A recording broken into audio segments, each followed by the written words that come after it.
You're listening to Nocturnal Nightmares. While the world sleeps peacefully, we open the door to what lies beneath. The stories that surface in silence, the fears that rise in the dark.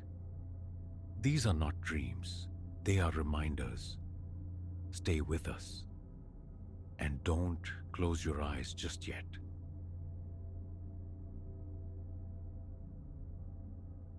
Phantoms, specters. I never bought into that folklore. Truthfully, I'm still adrift on whether I do. Yet, the events that unfolded in the desolate expanse of the Crestview Plaza's parking tarmac that winter night fractured my perception of the tangible world. It plays on a loop in my head, a flickering reel I dissect, searching for logic. Did I conjure it all from the ether of exhaustion? But the scorched rubber signatures on the asphalt, those were undeniably real, and what pursued us afterward. Allow me to recount the sequence precisely as it occurred. The digital clock glowed 11:45 p.m., a Tuesday, etched deep into December, as my sedan rolled into the vacant plaza lot. Commerce had ceased hours prior. Only the sodium lamps bled weak, jaundiced circles onto the sprawling blacktop. My purpose, retrieving Sam, former deskmate, current flatmate. His vehicle had surrendered earlier, a mechanical casualty, prompting a late-night rendezvous post-hospital shift. I selected a berth near the West Anchor store's darkened entrance, silenced the engine, and resigned myself to the wait. The dashboard registered a frigid 28 degrees Fahrenheit. Each exhale materialized, a fleeting nebula in the chilled cabin. My phone emerged, a quick text to Sam. Here. That's when its presence registered. Another vehicle, parked perhaps half a dozen slots away. A somber saloon, its headlamps blazing on high beam, carving tunnels through the gloom yet illuminating nothing significant, just raw, undirected light. I narrowed my eyes, attempting to pierce the glare, to discern an occupant, but the intensity rendered observation futile. Another glance at my phone. Sam remained silent. 11:52 p.m. The saloon's luminous stare persisted, unblinking, unwavering. An unsettling current traced its way up my spine. In a deserted lot this late, logic dictates arrival or departure. This machine simply was engine quiescent, lights incandescent. My phone vibrated, a startling buzz in the quiet. Sam, almost there 5 minutes. My gaze snapped back to the saloon. Unchanged, same spot, same blinding stare. My fingers sought the ignition key, the cold metal, a stark contrast to my suddenly clammy palm. A nervous reflex, readiness. My phone screen read 11:57 p.m. When my eyes lifted again, the space was void. Not driving off, not reversing, just absented. A blink, and the saloon that had occupied that patch of asphalt was erased. My heart commenced a frantic drumming against my ribs. I blinked fiercely, rubbed my eyelids. Still absence. Unlatching my seatbelt, I pushed the door open, the biting air instantly infiltrating my jacket. My solitary footsteps echoed, amplified in the stillness, as I walked towards the saloon's former location. The security lamps stretched my shadow into a grotesque silhouette across the pavement. And then I saw them. Tire tracks, starkly fresh, obsidian slashes against the pale concrete. They originated precisely where the saloon had rested, stretching forward maybe 10 feet before ceasing with unnatural abruptness. Not trailing off, simply stopping, as though the vehicle had been plucked vertically from the earth. I stood transfixed, staring at those impossible marks. My respiration quickening, the nape of my neck prickled with cold dread. I pivoted, sweeping my gaze across the vast, empty lot. Vacant spaces yawned in every direction. No motion. No sound beyond the low thrum of the lamps and the ragged rhythm of my own breath. Another phone vibration shattered the silence, making me flinch. Sam here, coming up from south entrance.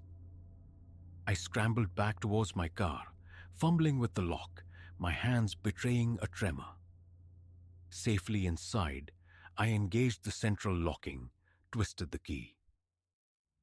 The engine caught, the heater fan whirring to life, though its warmth barely registered.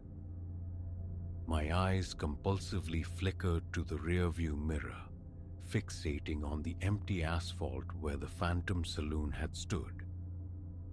Through the side mirror, I caught Sam's approaching form.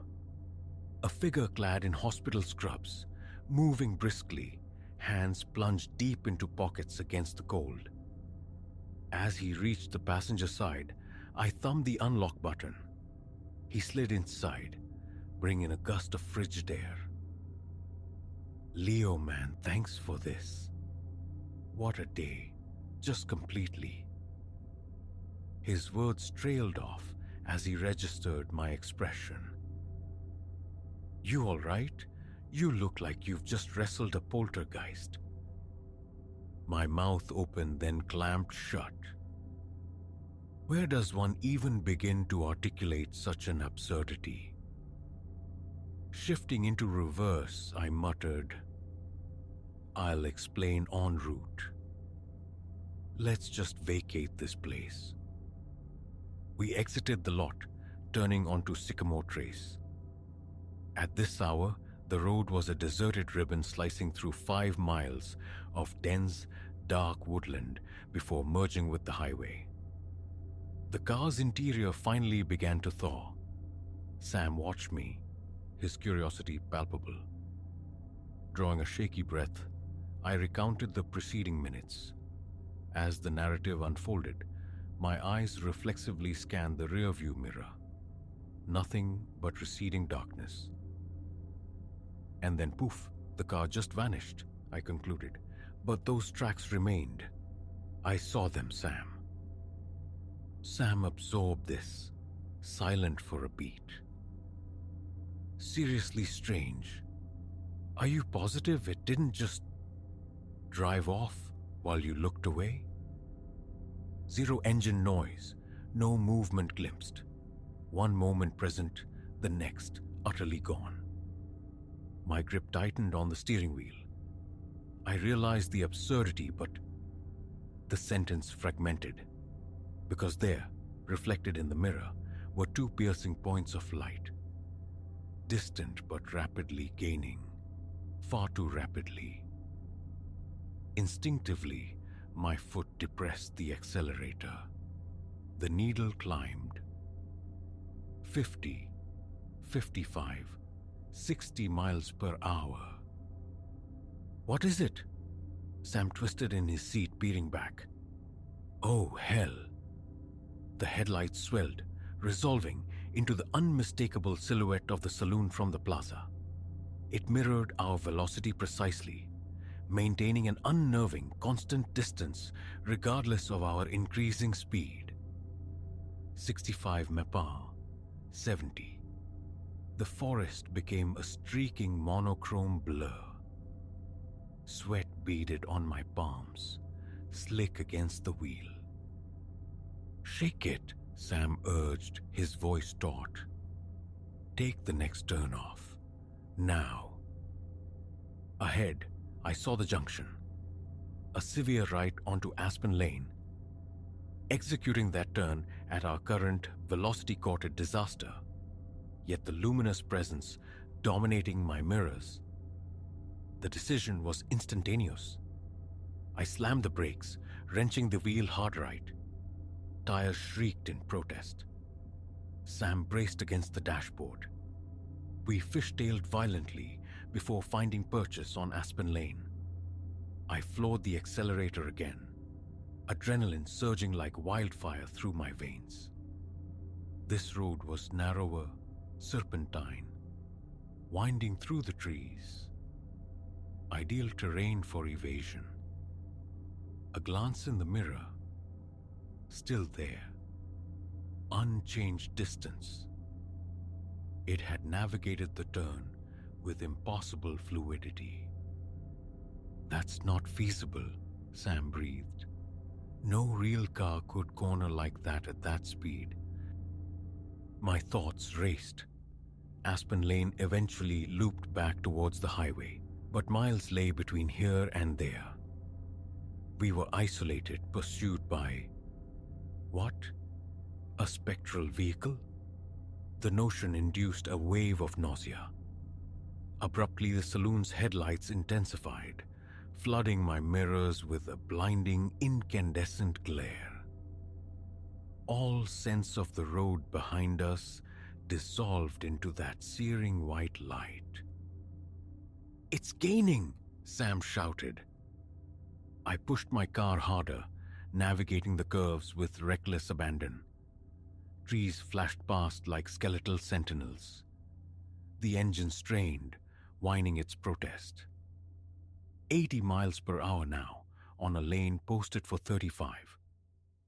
The light behind us intensified further. I could feel a peculiar heat on the back of my neck, as if the beams themselves possessed thermal energy burning through the car's structure. Sam's knuckles were bone white against the dashboard. Something ahead. Through the windshield, I registered his meaning. The road broadened slightly into a clearing, and there, nestled to the side, stood an antiquated church. Its whitewashed timber walls seemed to glow faintly in our approaching headlights. "Pull in," Sam yelled. Maybe consecrated groundworks." A desperate, illogical gambit, but alternatives were non-existent. I wrenched the wheel left, aiming for the church's gravel drive. The car bucked violently as rubber met loose stone. The precise instant our tires crossed onto the gravel, the overwhelming light behind us extinguished. I stomped the brakes, skidding to a halt in a shower of displaced stones pinging against the chassis. Silence descended as the engine idled. We both twisted, staring back down the lane. Empty, no saloon, no headlights. Just the dark woods framing the vacant road we'd fled. We remained there for a long interval. The engines hummed the only sound besides our ragged breathing. The church stood sentinel beside us, its modest steeple a dark finger pointing towards the starless void. Did that actually happen? Sam's voice was scarcely a whisper. I nodded slowly, my hands still trembling on the wheel. Yeah, I think it did. We lingered for nearly an hour, poised for the saloon's return. It never materialized. Eventually, we navigated home via an entirely different, well-trafficked route. 3 weeks have elapsed. The saloon has not reappeared, yet its memory is a constant, unwelcome tenant in my mind. I've driven past the church several times during daylight hours. It appears benign, merely an old country chapel with a small cemetery flanking its rear. The thought of stopping, of seeking answers within those walls has occurred, but the resolve falters. Sam and I have rehashed the incident countless times, constructing and dismantling theories, each more improbable than the last. The sole certainty remains the shared experience. I remain uncertain about the existence of ghosts, but I'm certain of what transpired. The tire signatures in that plaza lot possessed physical reality. The pursuit was terrifyingly real.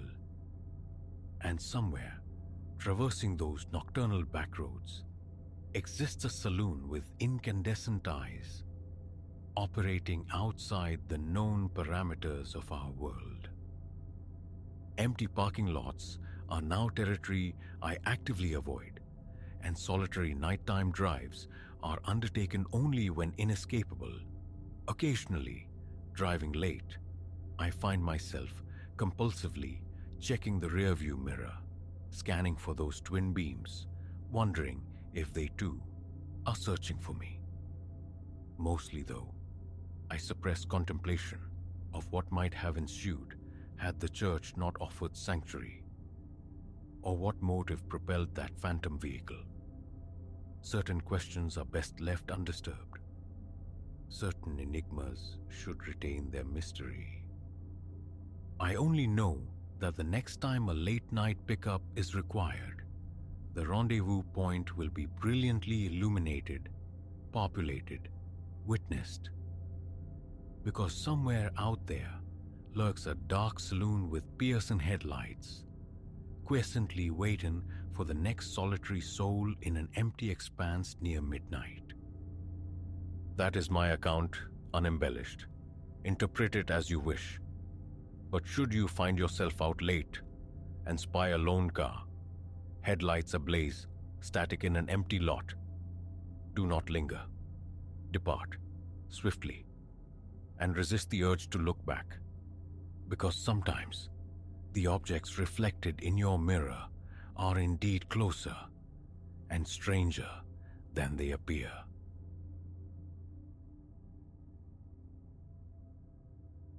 The telephone's sudden clamor fractured the evening's stillness, a sharp, invasive sound that jolted me upright. A glance at the digital clock face confirmed the hour, 11:42 p.m., an ungodly time for a call. The illuminated digits on my mobile screen presented an unfamiliar sequence. A local prefix, certainly, but tied to no one I knew. Ordinarily, such intrusions were relegated to the purgatory of voicemail. Yet an inexplicable current tugged at me, compelling me to accept. Yes, I ventured, striving to leash the irritation simmering beneath the surface of my tone. A beat of pregnant silence stretched, then yielded to a voice, low and serrated like rusted metal. I have eyes on you. Eyes feathered along my vertebrae. Who is speaking? I demanded, my pulse abruptly kicking into a frantic rhythm. A chuckle resonated through the line, utterly devoid of mirth. A dry rasping. Peer through your window, Elias. Offer a little salute. My circulation seemed to stall. How could this unknown caller possess my name? More chillingly, how could they pinpoint my location? I was adrift here, a solitary custodian in this borrowed house nestled on the town's quiet fringe, its owner been swallowed by foreign travel for the year. The nearest dwelling lay a silent quarter-mile distant. Against all rational counsel, my feet carried me toward the living room window. Heavy drapes guarded the view, yet a thin vertical gap betrayed a glimpse of the ink-dark yard outside. Fingers betraying a tremor I couldn't quell, I nudged the fabric aside, a mere fraction of an inch. Nothing stirred. Only the familiar expanse of lawn, silvered by the indifferent moonlight. There's nothing out there, I reported into the receiver. A confusing blend of relief and bewilderment coloring my words. Look again. Closer. The voice pressed, insistent. I'm observing you, Elias. I am perpetually observing you. I allowed the curtain to fall back, shielding the view, my thoughts racing like panicked mice in a cage. A prank? Surely? Some elaborate, cruel jest? But the name, the location, how? See here, I began, forcing steadiness into my voice. I don't know who you imagine yourself to be, or what game you're playing, but it ceases to be amusing. I'm terminating this call. If you attempt contact again, the authorities will be involved. The disembodied laughter returned colder this time, raising goose flesh along my arms. By all means, Elias, summon them. They'll discover precisely nothing. Yet I will remain, observing, always observing. The connection severed, leaving only the sterile hum of the dial tone. For a long interval, I remained motionless, the phone still glued to my ear, listening to the sound of absence. My hands shook as I finally lowered the device, my mind a whirlwind of dreadful hypotheses. A random tormentor? A deliberate stalker? Or was the solitude finally fracturing my sanity?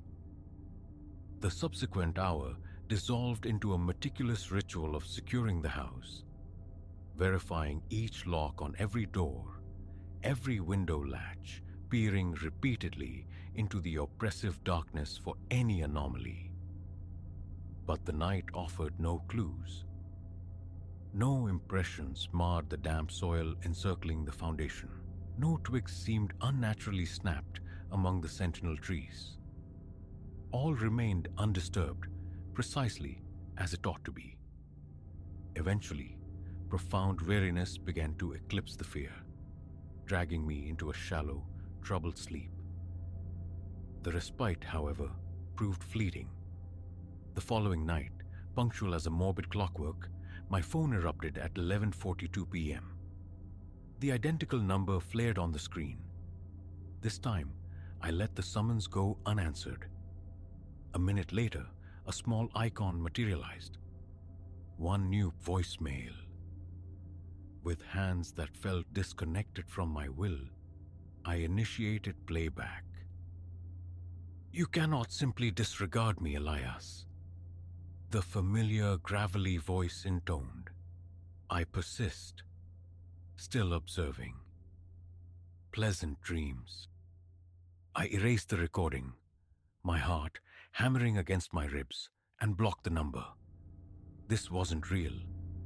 It was surely a bizarre error, or a meticulously crafted, intensely malicious joke. Yet the calls persisted.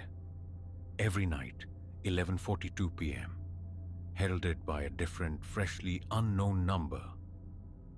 Sometimes I answered, fielding the chilling assertions. Sometimes I let the ringing pierce the silence unanswered. The voice never varied, forever claiming sight, forever promising vigilance. Paranoia became my unwelcome shadow. Every creak of the old house, every rustle in the undergrowth outside sent jolts through my system. I invested in surveillance cameras, motion-activated floodlights, even contemplated acquiring a guard dog. But the digital eyes recorded only emptiness. The lights remained stubbornly dormant, and a deep certainty settled within me that canine companionship would offer no true defense. After a week steeped in this psychological torment, my resolve crumbled. I contacted the local constabulary. They listened with practiced sympathy, but offered little solace. In the absence of tangible evidence, A footprint, a face on camera, a direct physical threat. Their capacity to act was severely limited. They recommended changing my number, perhaps seeking refuge with acquaintances. But leaving felt like surrender. This house was my charge, my friends' trust placed in my hands. And some unyielding core within me refused to be dislodged by what might still, however improbably, be nothing more than an intricate, terrifying prank. And so I remained. And the calls continued their nightly intrusion. It was the 10th night when the pattern fractured. The call arrived reliably at 11:42 p.m. This time, I snatched the phone up instantly. "What is it you require of me?" I demanded. My voice thin and ragged, frayed by sleeplessness and sustained tension. A pause ensued, longer than any before. Then, the gravelly voice returned. "Step outside, Elias. It is time we regarded one another directly." A glacial chill permeated my very marrow. "No," I stated, finding a sliver of firmness. "Absolutely not. I won't walk into whatever this is." The humorless chuckle echoed once more, a sound now deeply etched into my dread. "You misunderstand, Elias. There is no choice involved. Either you emerge or I enter. Believe me, the former is vastly preferable." The line went dead again. I stood rooted, caught in a paralyzing vortex of indecision. Every primal instinct shrieked warnings. Bolt the doors, dial the police again, hide. Anything but venture into the night. Yet, a weary, depleted fragment of my being simply yearned for conclusion, for an end to the suspense, regardless of its form. Before rational thought could reassert control, I found myself drifting toward the front door. My hand trembled as I twisted the deadbolt, easing the door open with excruciating quietness. The night air hung motionless, thick with the unspoken threat of rain. I stepped onto the porch, my gaze sweeping the yard, desperately seeking any flicker of movement. "Hello," I called out, despising the tremor of fear that weakened my voice. "I am here. What is it you want?" For a long suspended moment, only silence answered. Then, from the deepest shadows pooling at the yard's perimeter, a shape detached itself. It was tall, impossibly slender, its locomotion marked by unsettling arrhythmic jerks. As it glided into a patch of stark moonlight, my breath hitched, lodging painfully in my throat. This was no human figure. It couldn't be. Its limbs possessed an unnatural elongation, its cranial structure subtly wrong, its skin a pallid, unhealthy gray that seemed to drink the moonlight rather than reflect it. Where features should have been carved, eyes, nose, mouth, there existed only a smooth, unbroken, terrifyingly blank expanse. I yearned to flee, to vocalize the terror constricting my chest, to react in any way save this frozen spectatorship. But my limbs refused commands.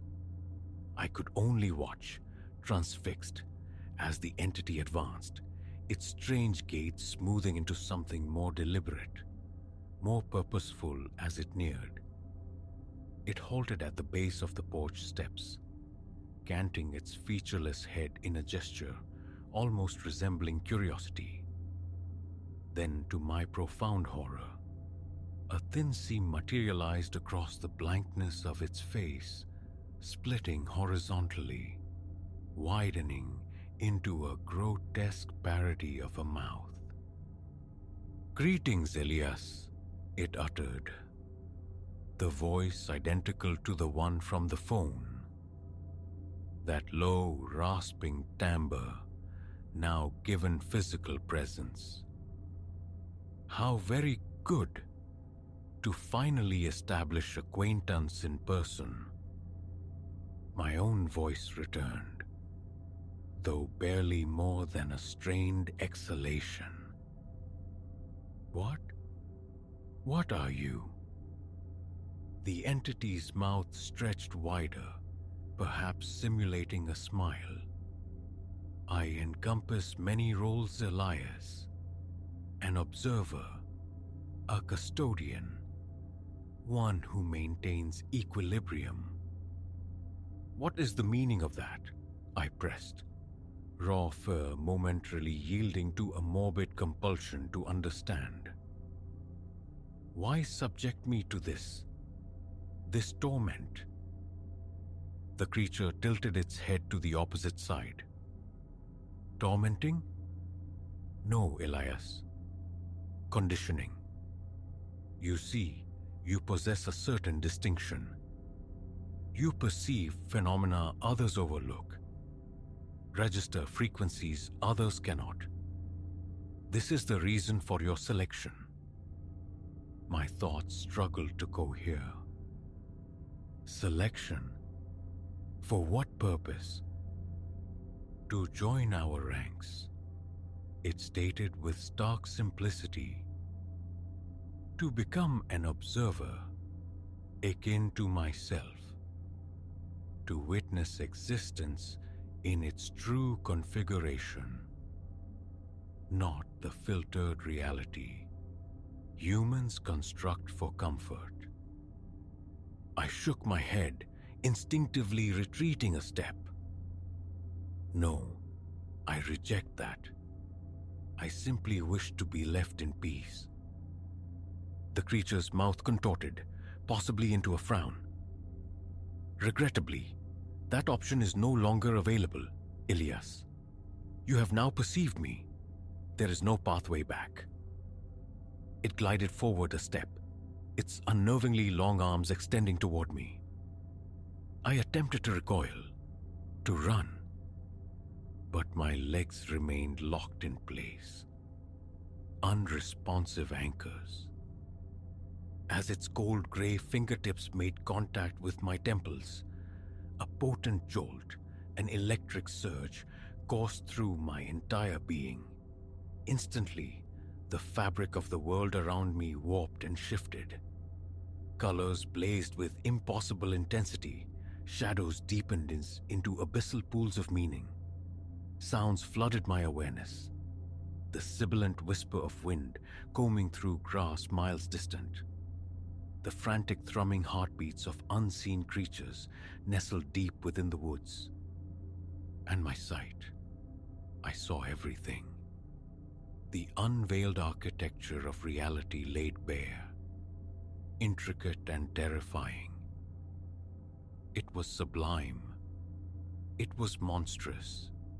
It was utterly overwhelming. A scream tore from my throat, echoing not just through the night air, but across dimensions I hadn't known existed moments before.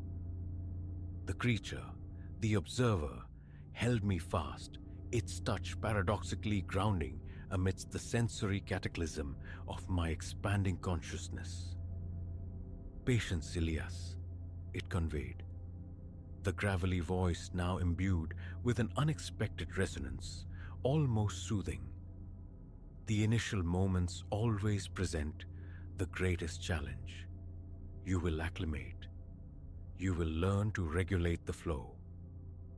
As the first wave of ontological shock began to recede, clarity slowly returned, albeit altered. I looked upon the observer with transformed eyes, perceiving not the alien horror of moments prior, but a complex nexus of energy and intention. What occurs now? I asked, my own voice sounding alien, resonant with newfound frequencies. The observer's energy seemed to pulse, a sensation I intuitively understood as affirmation, perhaps a smile. Now, Elias, you learn, you observe, and when the moment dictates, you will identify the next candidate. The implications settled into my awareness, a swirling vortex of emotion I couldn't begin to parse. Apprehension, exhilaration, loss, awe, all churning together. Yet beneath the tumult lay an undeniable sense of congruence, of destiny clicking into place, as if some dormant part of my soul had always anticipated this strange apotheosis. I drew a deep breath, inhaling the newly revealed world through senses utterly remade. I am prepared, I stated, surprised by the conviction in my voice. The observer inclined its head, extending a long-fingered hand. Then let us commence. As my fingers closed around its cool, smooth grasp, I understood with absolute certainty that my former life had irrevocably ended. But another existence, boundless and bewildering and extraordinary, was just unfolding. And somewhere far or near, a telephone was ringing, patiently waiting for someone receptive, someone special, to answer its call.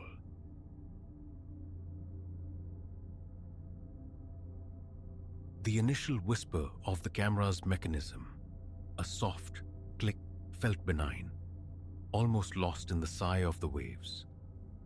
By the 100th such sound, a visceral certainty coiled in my gut. I was hunted. What had begun as a sun-drenched reprieve by the sea warped into a terrifying ballet of pursuit and evasion, choreographed by a stranger who anticipated my every breath. I'd never fathomed a simple coastal escape could unravel into a waking nightmare, leaving me adrift, questioning my senses, my safety, my very sanity. My name is Ilara. Months I had yearned for this shoreline sanctuary. As an advocate ensnared in the city's relentless machinery, time off was a foreign currency. Friends, persistent and wise, had finally steered me towards a week's solace in this hushed littoral town. The opening days unspooled like silk. Languid awakenings, sun-warmed afternoons, lost in prose upon the sand. Evenings where sunsets bled into glasses of chilled wine. It was the 4th day when the idol fractured. I lay sprawled on my towel, absorbing the sun's benevolent weight when the shutter's distinct punctuation cut through the oceanic murmur. Eyes fluttering open, I scanned the expanse of beach. A man, lowering a substantial camera, average build, nondescript in khaki shorts and a faded blue polo. The uniform of the transient visitor. Nothing inherently alarming, but then our gazes snagged and a chill like fractured glass slid down my spine, marking the day's swelter. Something resided in his stare, an unnerving focus that instantly prickled my skin. He offered a smile, thin as a razor's edge and utterly devoid of warmth, before pivoting and melting back into the beachscape. Just taking pictures, I insisted inwardly, the thought flimsy against the rising tide of unease. People do that here. Yet conviction failed me. I found myself gathering my belongings prematurely, retreating to the comparative safety of my rented cottage. The following day beckoned exploration of the town's quaint artery. Drifting past shop windows, a flash of familiar blue flickered in a pane of glass. My pulse leaped. I spun, scanning the thronged pavement behind me. Tourists milled, a shifting mosaic. If he'd been there, he was swallowed by the crowd. Seeking refuge, I slipped into a small cafe. The scent of roasted beans, a temporary balm. Clutching a warm latte, I wrestled with my escalating dread. Paranoia, surely. Seeing ghosts in sun-drenched corners. This was meant to be restoration, not a descent into suspicion. Yet an hour later, emerging onto the street, I saw him. Positioned directly opposite, camera lifted, lens aimed squarely at me. Click, he lowered the instrument. That same vacant smile playing on his lips. I didn't walk back to the cottage. I fled, hands trembling as the key scraped in the lock. This was no phantom. He was tracking me, cataloging my movements on film, for reasons utterly opaque and terrifying. Sleep that night was a shallow, broken thing. Each creak of the old cottage, every rustle in the sea grass outside became his imagined approach. Morning found me frayed, a bundle of exposed nerves. The beach felt hostile now, so I drove inland, seeking the anonymity of a wooded hiking trail. Escape, I thought. Clear my head amongst the trees. The physical exertion helped, the green canopy offering a fragile shield. For precious hours, the man with the camera faded to a dull throb of anxiety. Then, rounding a sharp bend, my breath hitched. There.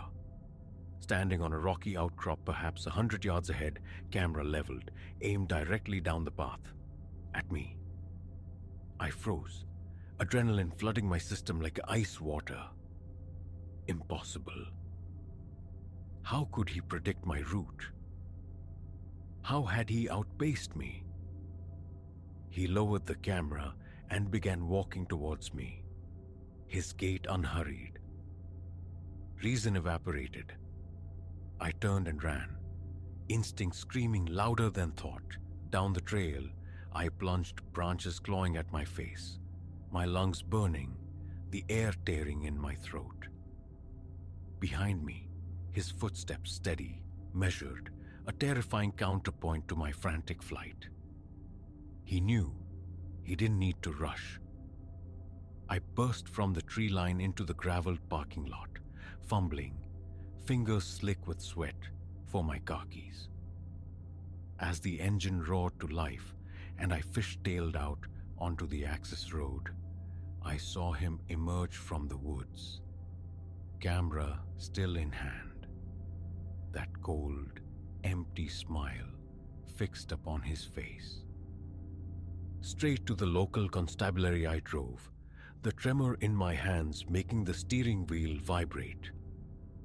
I recounted the escalating events to the officer at the desk, his expression patient but tinged with wary skepticism. "Ma'am," he began, his tone gentle but dismissive. "Taking photographs in public isn't against the law. Has he threatened you? Made any contact?" His unspoken assessment hung heavy in the air. Overwrought tourist, defeated, feeling profoundly isolated, I left. My gut screamed danger. A primal knowledge that transcended the legal definitions of harassment. This man, this anonymous observer, intended harm. Back within the cottage walls, I secured every lock, drew every curtain, plunging the space into premature twilight. I dialed Chloe, my closest friend, back in the city, needing the anchor of her voice. As the narrative tumbled out, the beach, the town, the trail, her concern sharpened, cutting through the distance. "Ilara, you have to leave," she insisted, her voice steel. "This isn't right. Come home. Get out now." Relief washed over me, potent and immediate, at the prospect of sanctuary. A flight was booked for the following morning. I began to pack, a frantic inventory of escape. Night deepened, pressings against the window panes. The cottage seemed to shrink, shadows pooling in corners like spilled ink. Every settling groan of the old structure sent jolts through me. Television offered noise but no distraction. Then near midnight, I heard it. Faint, insidious, a soft click. From directly outside my bedroom window, my blood turned to frost. Heart hammering against my ribs, a frantic drum I felt sure he could hear. I crept towards the window. Edging the curtain back a mere sliver, I peered into the darkness. He was there, standing amongst the skeletal silhouettes of the bordering pines. As I watched, paralyzed by terror, he raised the camera. Another picture. The flash momentarily bleached the scene, illuminating his face, etching that chillingly vacant smile onto my retinas. I stumbled back, snatching my phone, fingers jabbing at the emergency number. But a new sound sliced through my panic, colder than the night air. The slow, deliberate rotation of a key in the front door lock. A key? How? Had he been inside before? A cascade of horrifying possibilities flooded my mind as the latch clicked open, the door whispering shut. Footsteps sounded in the hallway. Slow, measured, advancing. My eyes darted wildly, seeking a weapon, anything. A heavy ceramic table lamp. I wrenched the plug from the wall, its weight a desperate comfort in my grasp, and positioned myself beside the bedroom door, muscles coiled tight. The footsteps paused just outside. Silence stretched, taut as wire. The doorknob began to turn. As the door swung inward, I lunged, swinging the lamp with the entirety of my fear-fueled strength. A sickening thud. A sharp cry of pain. I didn't linger. I bolted, scrambling past the figure, now crumpled in the doorway, and threw myself at the front door. Sounds of recovery spurred me on, his pursuing steps echoing my own flight. Out into the night I ran, the cool, yielding sand beneath my feet an impediment. I angled towards the distant glow of the town's boardwalk, praying for witnesses, for light, for help. Reaching the wooden planks, I risked a backward glance. He was there, 50 feet behind, perhaps, camera bouncing against his chest as he gained ground. And in that moment, bathed in the jaundiced sodium glare of the streetlights, I saw his face. Truly saw it. Recognition struck like a physical blow, not a stranger. Marcus Thorne. A man I'd helped incarcerate 5 years prior, fresh out of law school, brimming with prosecutorial zeal. A man whose parting words from the courtroom dock had been a venomous promise of retribution. This wasn't random predatory behavior. It was targeted, calculated. He had found me, tracked me to this supposed haven, orchestrated this entire terrifying sequence. I forced my leaden legs to move faster, lungs screaming for air. Shouts erupted nearby. People on the boardwalk alerted to the chase. Then, a sound sweeter than any symphony. The rising wail of a police siren. Thorne must have heard it too. A sharp curse drifted towards me, his footsteps faltering when I looked back again. He had vanished, swallowed by the deep shadows between the beachfront structures. The patrol car slid to a halt beside me, an officer vaulting out, hand hovering near his weapon. "Ma'am, are you okay?" The adrenaline drained abruptly, leaving me weak-kneed, collapsing onto the boardwalk planks. Between ragged gasps, the whole story poured out. the photos, the relentless stalking, and finally, the chilling revelation of his identity.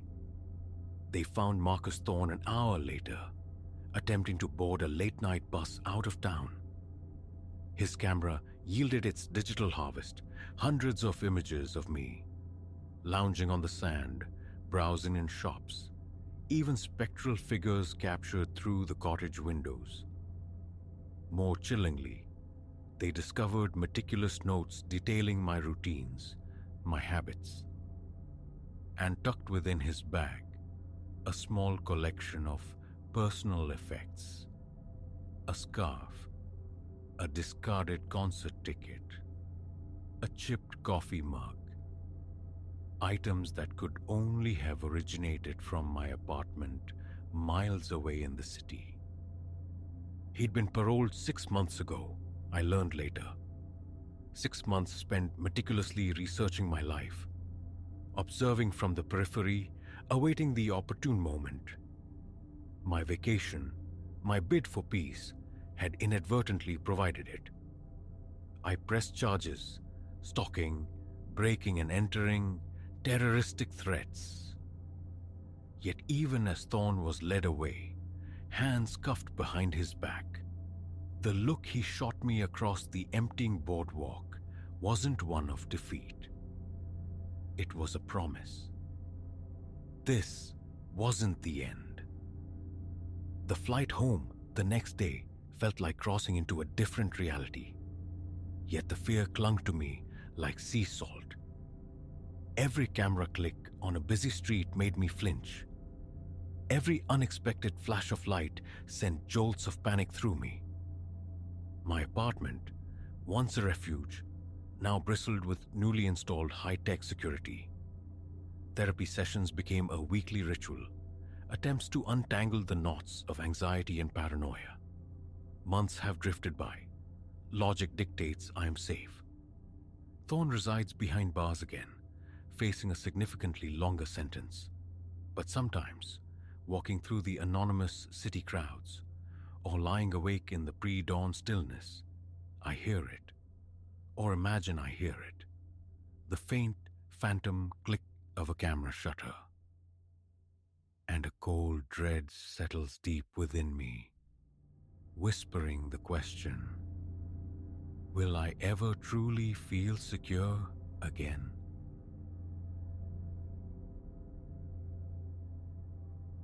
"10 minutes, a sliver of stillness carved from the day's clamor. That's the bargain I strike with myself after escaping the steam and grind of the coffee house. Just 10 minutes cocooned in my sedan, the digital river of faces and fleeting trends washing over my phone screen. A necessary purge before confronting the looming architecture of essays and equations. This patch of asphalt before our house is a sanctuary, bathed dimly by the porch glow, yet veiled from the street lamp's stark interrogation. Maeve, my mother, calls it peculiar. This pause on the threshold. She doesn't grasp the alchemy of these solitary breaths, how they recalibrate a mind frayed by insistent demands and the precise ballet of frothing milk.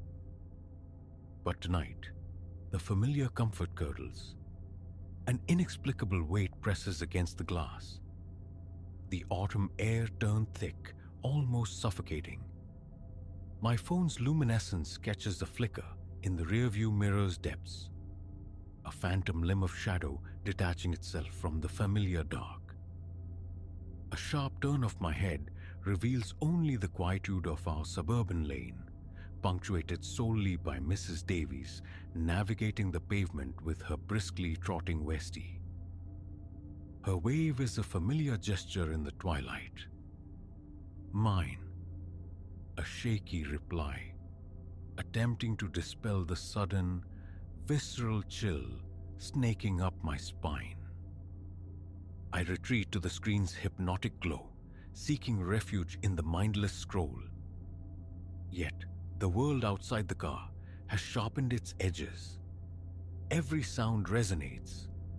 the contracting tick of the cooling engine block, desiccated leaves skittering across tarmac like tiny claws, the distant clatter of a bin lid disturbed by some nocturnal scavenger. The shadows pooling in my mirrors seem unnervingly deep, pregnant with unseen shapes. Then movement again, stark and undeniable this time. A reflection warping in the side mirror. A figure melting downwards behind my vehicle. A frantic pulse hammers against my ribs. My fingers scrabble for the keys, poised for flight. Before thought can translate to action, our front door bursts open, spilling light and Maeve onto the porch. Her arms windmill wildly, her voice stretched taut with an unfamiliar terror. "Ilara, inside now!" No hesitation, bag clutched tight, I bolt, feet barely skimming the porch steps. The heavy thud of the deadbolt echoes Maeve's trembling hands. "Someone was watching you," she breathes, pulling me into a fierce, shuddering embrace. I stepped out for the mail. Saw him crouched right by your window, peering in. He had his phone up, recording, I think. My legs turn to water as the truth lands, cold and heavy. How long? How many other evenings had I sat, adrift in my digital bubble, utterly exposed? Minutes later, the flashing blue lights paint the street in stark relief. The officers find little beyond disturbed earth beside my tire tracks. Yet their flashlight beams illuminate something that freezes the marrow in my bones. Smudged handprints, the ghostly outline of a face pressed against the driver's side window. Condensation, disturbed by breath and skin. Irrefutable proof of proximity, of violation during my stolen moments of peace. The following day, Ronan, my father, mounts motion-activated sentinels around the house, their electric eyes piercing the dark. Maeve installs cameras, their feeds streaming vigilance directly to our phones. Finn, my brother, helps shroud my car windows in a dark film I can see out, but the world cannot see in. These small fortifications begin to mend the fractured sense of security. But the ripples spread outwards. Mrs. Davies galvanizes the street into a neighborhood watch. Security footage is shared, walking routes coordinated, unfamiliar vehicles noted with quiet diligence. Police cruisers begin to time their patrols with the homeward migration from evening shifts. At the coffee house, my manager redraws the closing rota. No one leaves unaccompanied after dark. Brighter lights bloom in the parking lot, overseen by newly installed cameras scanning every angle. Regular patrons become informal guardians, walking us to our vehicles. My 10-minute ritual persists, but transformed. It unfolds now in the bright neutrality of the staff break room, or on our well-lit porch, or within the living room's curtained embrace. Maeve sometimes joins me, her presence a silent anchor, not an intrusion. These quiet interludes feel consecrated now, precious not for their solitude, but for their safety. The Watcher dissolves back into the anonymous city. The police never identify him, yet reports surface sporadically across town. Similar unsettling encounters. Young people shadowed to their cars. Clandestine photographs taken through windows. Spectral handprints discovered on morning glass. Each incident threads into a disturbing tapestry of predatory surveillance. Our neighborhood, however, meets this creeping unease not with paralysis, but with resolve. Self-defense workshops fill the community center calendar. Local shops declare themselves safe havens. Teenagers absorb lessons on situational awareness, on honoring that primal instinct that whispers of danger. One morning, the pavement outside our house blossoms with chalked affirmations. You are not alone. We watch out for each other. The entire street wears these vibrant declarations. A testament orchestrated, I later learn, by Mrs. Davies and the Middle School Art Club. That night irrevocably altered my perception of private moments.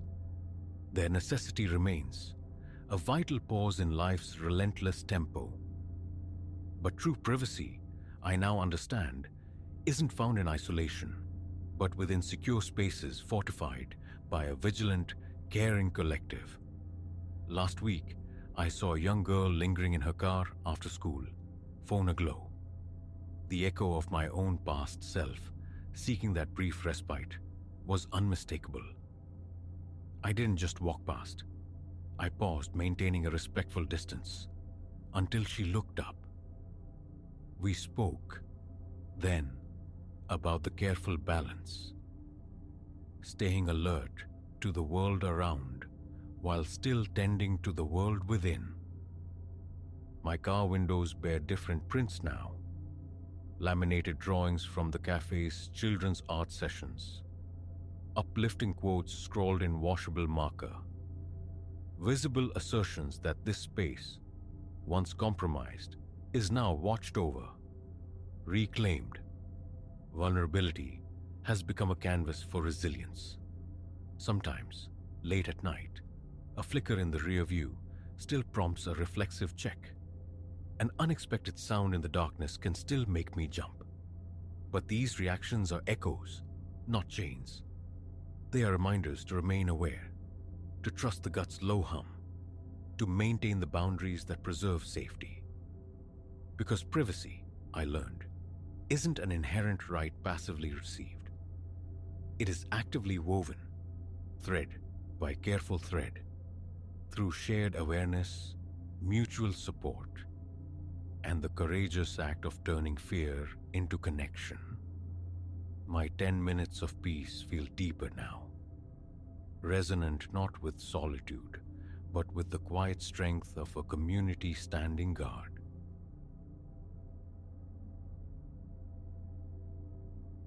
A tremor in the video feed, a fleeting anomaly where the camera's eye met only empty space. Just a flicker, a phantom limb of shadow where light should have reigned undisputed. A ripple of motion in the profound stillness. In that fractured second, the ordinary fabric of the night shift tore, revealing something vast and unfamiliar beneath. This watch, I sensed with a prickling certainty, would diverge sharply from the quietude I'd come to expect.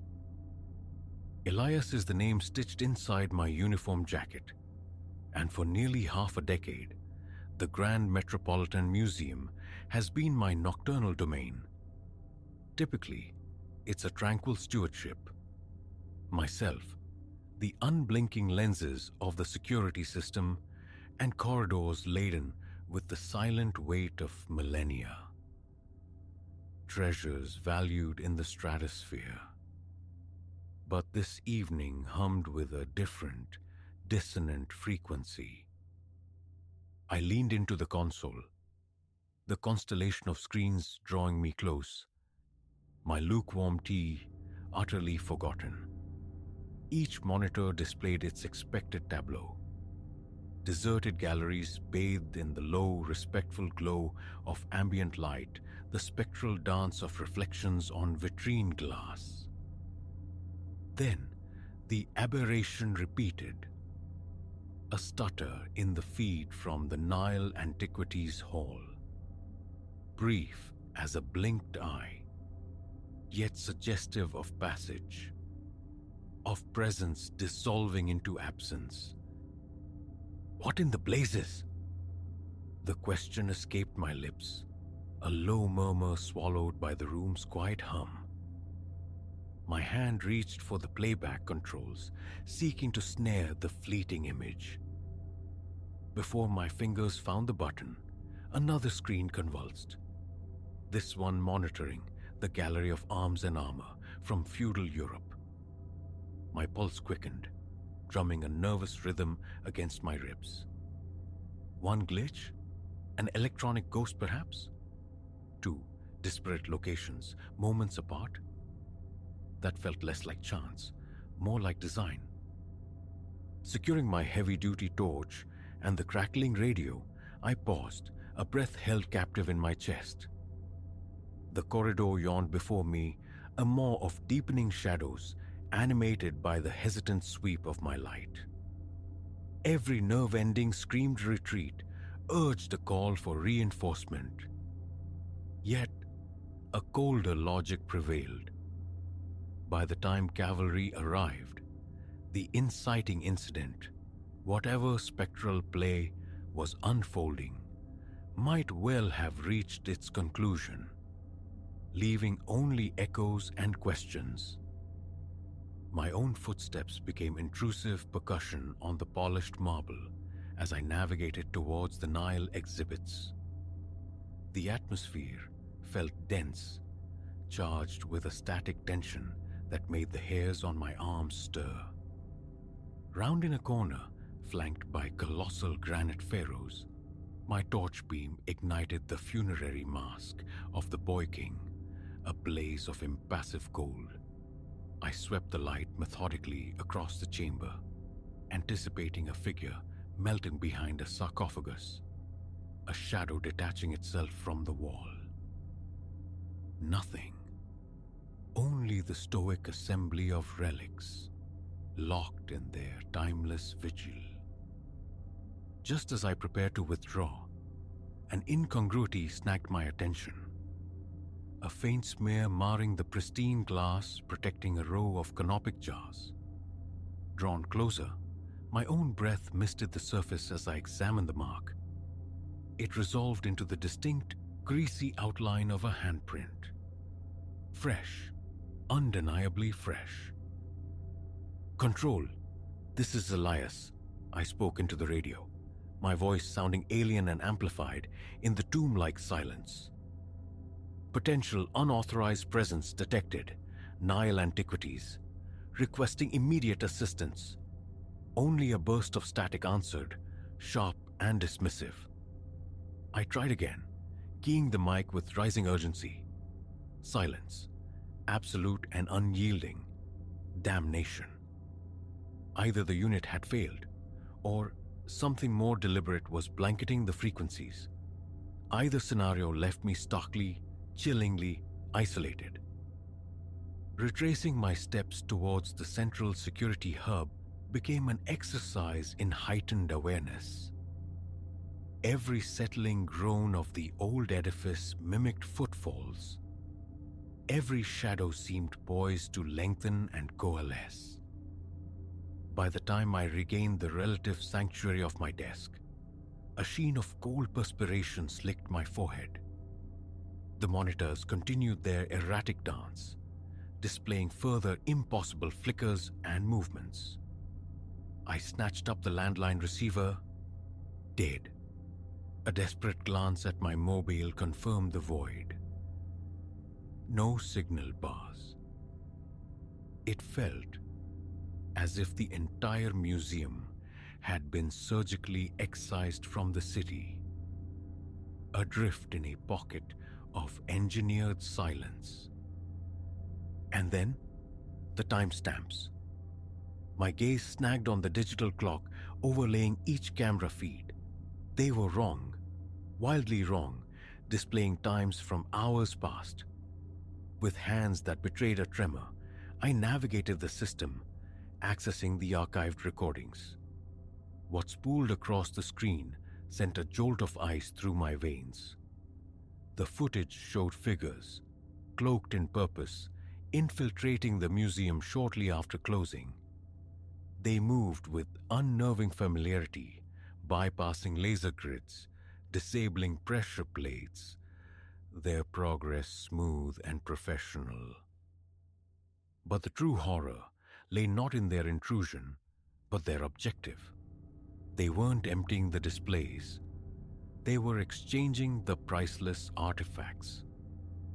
With meticulous care, genuine relics were spirited away, replaced by duplicates so exquisite, so masterfully crafted, that without witnessing this clandestine swap, the deception would be absolute. I fast-forwarded, heart hammering against my sternum, watching their methodical sweep through gallery after gallery, experts, undeniable professionals, and the final timestamp confirmed my deepest fear. Mere minutes ago, they hadn't left. They were still within these walls. I surged from my chair, the sudden movement sending my neglected tea cascading across the desk in a dark wave. Action was imperative. But what arsenal did one custodian of history possess against a coordinated team of phantom thieves? My torch felt meager, but I grabbed it, along with the canister of defense spray stashed in my drawer. Paltry weapons, yet preferable to none. Stepping back into the shadowed artery of the main hall, I caught the murmur of voices. Hushed, conspiratorial, drawing nearer. Instinctively, I melted into a deep alcove behind a Roman bust, straining to control the ragged rhythm of my breathing, listening intently. Final piece secured. A low male voice stated with clipped satisfaction, "Let's vacate before the eastern sky pales." And the watchman, a woman's voice this time, smooth as dark velvet, laced with cold pragmatism. "Dealt with," a third voice interjected, dismissive. "He'll be dreaming soundly for hours. By the time anyone notices the switch, we'll be ghosts ourselves." A frown creased my brow. Dreaming soundly? But I stood here, acutely, painfully awake. Realization struck like a physical blow. Walter. They must have encountered Walter, my counterpart who patrolled the western galleries while I held the electronic fort. I hadn't heard his check-in, hadn't spared him a thought amidst the escalating strangeness. Guilt twisted with a surge of righteous anger. Walter could be injured, incapacitated, worse.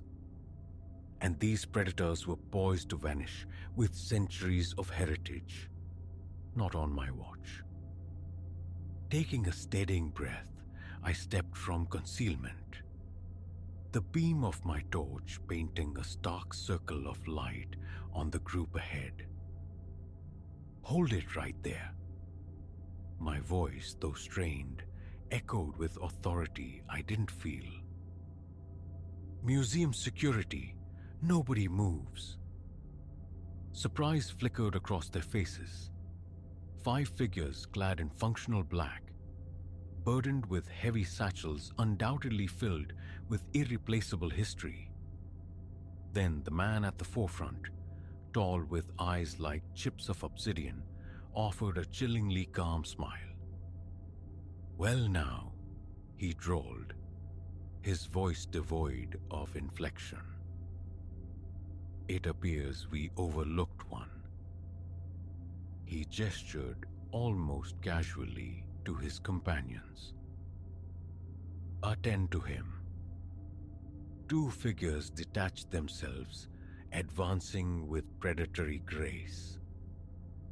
I retreated, fumbling for the defense spray. "Stay back," I commanded, striving for a firmness my trembling hands belied. "I've alerted the authorities. Police are en route." The woman, Vesper, I'd christened her in my mind, laughed, a low, smoky sound. Such touching faith, she mocked. All communication channels are effectively dead, Guardian. You stand quite alone. Her certainty struck home. We both knew the truth of my isolation. Yet surrender wasn't an option. Images flooded my mind. The hushed reverence of schoolchildren before Egyptian sarcophagi. The scholar's rapt attention before a medieval manuscript. The sheer weight of human history cradled within these walls. I couldn't permit its violation. In that instant of internal reflection, one of them lunged. Adrenaline surged. I sidestepped clumsily, unleashing a wild, desperate blast from the canister. A choked curse, frantic coughing, a small victory. But then, momentum carried another forward, a fist connecting solidly with my jaw. Stars exploded behind my eyes as I crashed to the marble, the torch skittering away into the gloom. Through a swimming haze, I saw the leader. March he would be, bend and retrieve my fallen light. You should have remained in your little booth, he murmured, the tone almost regretful. Now, matters become regrettable. I strained to rise, but a heavy boot planted firmly on my chest pinned me down. The coppery taste of blood filled my mouth. Panic clawed at my throat as the stark reality of my utter disadvantage settled. Then impossibly, blessedly, sirens, faint at first, then swelling rapidly, painting the high-arched windows with strobing flashes of crimson and cobalt. The thieves heard it too. Heads snapped up, gazes darting towards the source of the approaching sound. How?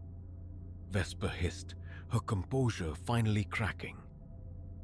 The system was bypassed. No alarm sounded.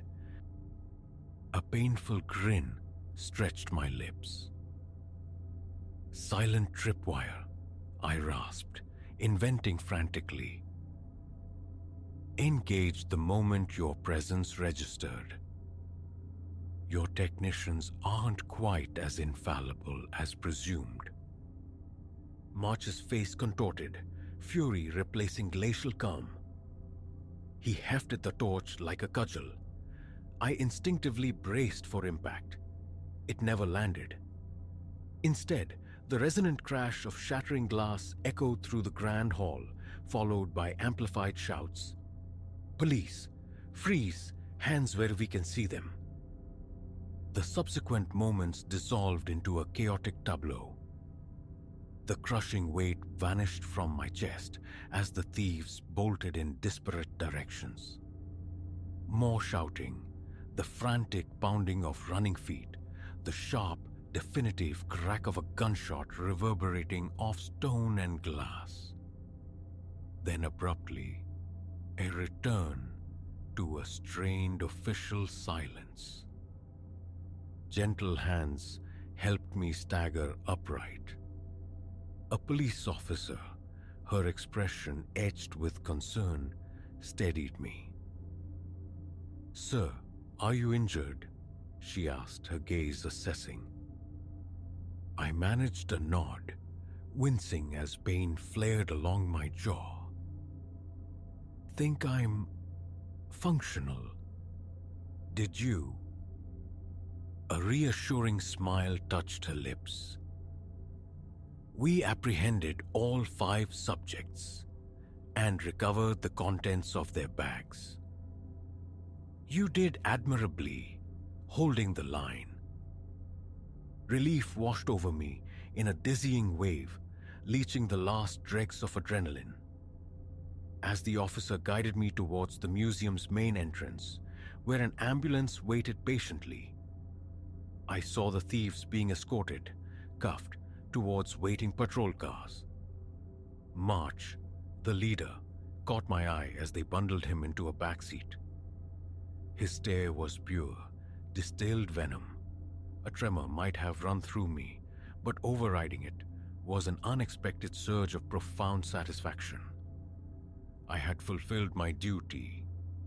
The repository of history remained inviolate. While paramedics fussed over my cuts and bruises, I watched the nascent dawn spill gold and rose across the city skyline.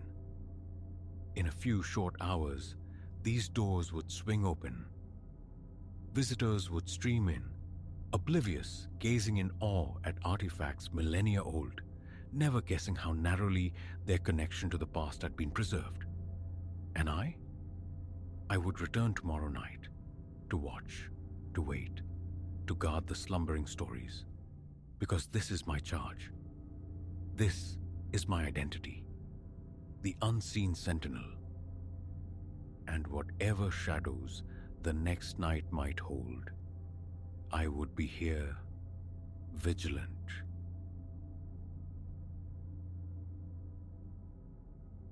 Sometimes, the very fabric of the ordinary ripples, a subtle distortion warping the familiar into the uncanny, and you sense, with unnerving certainty, that you've strayed across some unmarked border into a place where equilibrium has fled. This sensation enveloped me the instant I breached the entrance of the old repository. It was an intangible shift, defying immediate articulation. Yet from the moment I crossed that threshold, the atmosphere thickened, charged with a hailed breath, as if the structure itself anticipated something. Logic dictated retreat. Curiosity, that sly siren, urged me onward. I'd been navigating the forgotten capillaries of backroads, returning from some tedious professional obligation, when the edifice snagged my attention. A stoic brick building, secreted away on a lane barely wide enough for memory, easily missed unless sought. Above its heavy door, the signage was a ghost of lettering, surrendered to time and weather. Its windows wore a fine patina of grime, obscuring the interior. It projected an aura of profound disuse, a place bypassed by the currents of years. Yet, an inexplicable magnetism drew me. Perhaps its melancholic charm or a lifelong affection I held for antiquated volumes. Whatever the cause, I found myself standing before it, palm flat against the aged wood, pushing inward. The hinges groaned a protracted complaint as the door yielded, releasing an immediate potent exhalation. Old paper, furniture polish, the comforting dust of centuries. Inside mirrored the exterior's antiquity. Towering shelves crammed with books, whose bindings whispered of decades untouched, stretching towards a shadowed ceiling. Illumination was sparse, offered by a scattering of lamps that cast warm, aureate pools upon deserted reading tables. No librarian presided at the front desk. No fellow patrons disturbed the profound hush. Only silence reigned, absolute, amidst the legion of books. It felt like sanctuary. I drifted between the aisles, a cartographer of forgotten knowledge, my fingertips tracing the textured relief of spines. Leather-bound quartos and folios, their titles often rubbed faint by the passage of time and indifferent hands, stood sentinel. Many bore the look of artifacts, undisturbed for generations. No specific quest propelled me. I simply surrendered to the quiet allure, letting intuition guide my exploration. Eventually, I found myself drawn towards the library's rearmost corner, a zone where the shelves climbed higher still, plunging the narrow passage into deeper umbra. The air here possessed a distinct coolness, a palpable drop in temperature where the lamplight failed to penetrate fully. A prickle of unease suggested turning back. This corner felt dissonant, an anomaly within the library's aged harmony. Yet I pressed on, compelled by a burgeoning certainty that something awaited discovery amidst the densely packed shelves. And then I saw it. A solitary volume nestled on a low shelf, dwarfed between two significantly larger tomes. It was compact, deceptively plain, clad in unadorned black leather, its spine utterly blank. It struck a discordant note, appearing misplaced, forgotten, or perhaps never intended for this collection at all. Crouching, I extended a hand. As my fingers brushed the cover's smooth, worn surface, an unexpected frisson, sharp and cold, traced its path down my spine. A flicker of hesitation, my hand hovering, warred with insatiable curiosity. Curiosity won. I retrieved the book, rising to examine it. No title, no author, no clue to its contents. Just the simple, tactile reality of the black cover, polished smooth by countless grasps. I eased it open, anticipating emptiness. Instead, the first page bore a single line inscribed in a precise, elegant cursive. Read no further than this threshold. I blinked, the script stark against the creamy paper. This wasn't print. It was penned, deliberate, a clear admonition. A small, incredulous laugh escaped me. An eccentric beginning, surely. Some archaic jest or a narrative device designed to pique interest. Naturally, inevitably, I turned the page. Subsequent pages were blank, yet as I leafed through, more handwritten entries emerged sporadically. Cryptic fragments, disjointed pronouncements defying easy interpretation. "You are observed," one declared. "It watches," whispered another from the page. The further I ventured, the more unsettling the inscriptions became. "Turn back before the way is lost," pleaded one. A genuine tremor now accompanied the turning pages, a chill seeding itself deep within me, yet cessation felt impossible. It was as if the book itself exerted a subtle gravity, pulling me into its enigmatic depths, into something vast and incomprehensible. The surrounding air seemed to thin, growing colder, the lamplight perceptibly waning, as though the room itself reacted to my transgression. I reached the final inscribed page. It was nearly vacant, save for a single, stark word, rendered in that same familiar hand, "Flee." I stared, my pulse a frantic drum against my ribs. The library's atmosphere grew leaden, oppressive, the weight of unseen scrutiny pressing down. Abruptly, I became aware of the silence. Not the peaceful hush from before, but a vacuum. The gentle settling sounds of an old building, the faint rustle of paper, all extinguished. Then came the sound, faint, insidious, like desiccated leaves stirred by a phantom wind. A whisper originating somewhere directly behind me. I froze, my fingers convulsively tightening on the book's edges.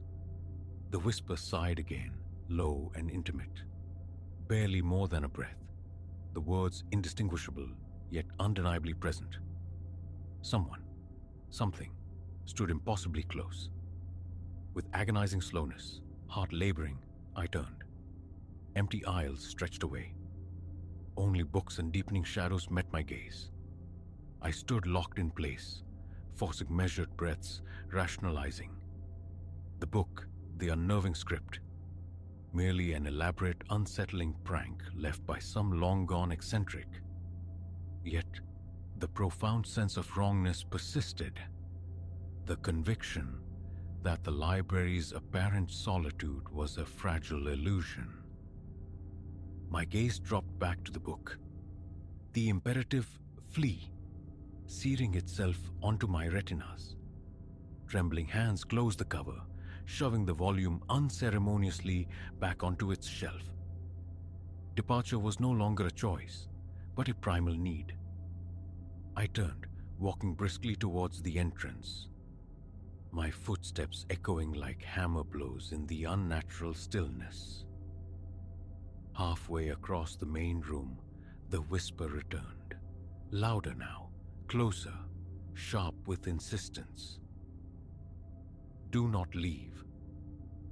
I halted, breath ceasing. The voice was undeniably at my back, soft yet commanding. Again I pivoted, slow dread coiling in my gut, and again nothing, just rows upon rows of silent books under the weak flickering lamps. But the cold intensified, clinging like grave mist, and the shadows at the periphery seemed to writhe, coalescing and dissolving as if concealing movement just beyond the light's reach. Raw fear, cold and sharp, pierced through me. Every instinct shrieked, "Get out, now." I broke into a run, abandoning dignity, my frantic steps thundering on the aged floorboards. A desperate flight towards the door, the whisper pursued, morphing, rising in pitch and urgency. But I refused to falter. I slammed against the heavy door, bursting out into the cool embrace of the night air, the sudden shift like a physical blow. I stood on the pavement, gulping air, heart slamming against my sternum. Behind me, the library loomed, a dark, inscrutable presence, its dusty windows like vacant eyes observing my retreat. The whispering ceased. The air settled into mundane quiet. Yet, the chilling certainty of being watched lingered, an invisible gaze prickling my skin. I didn't glance back as I scrambled into my car, hands shaking on the wheel as I drove away. The experience remained locked within me, unspoken. I never returned to that town, nor sought out that hidden lane. But sometimes, in the deep stillness of late hours, when the house settles and the world outside holds its breath, I hear it, a faint susurrus at the edge of hearing, a phantom echo in the chambers of my mind, urging me not to leave, insisting I return. And I'm left to wonder, with the chill that never quite fades, what fate might have awaited had I chosen to stay.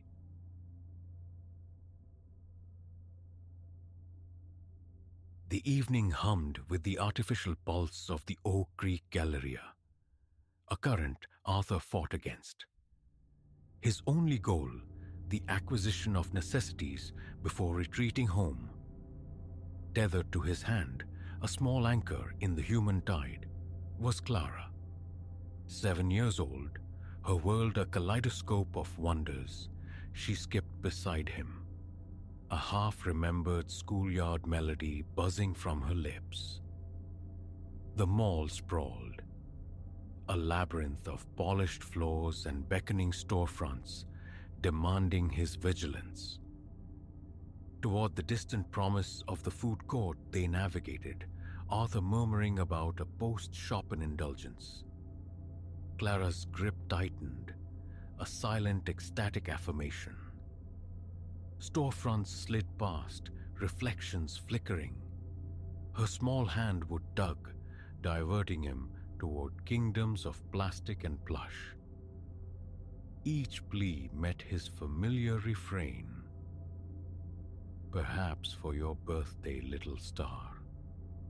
A rhythm as predictable as breathing, the comfortable cadence of any ordinary Thursday. Then, the world fractured. A fleeting glance, a splash of color in a window, perhaps a stark discount sign snagging his attention. A breath held, a moment surrendered.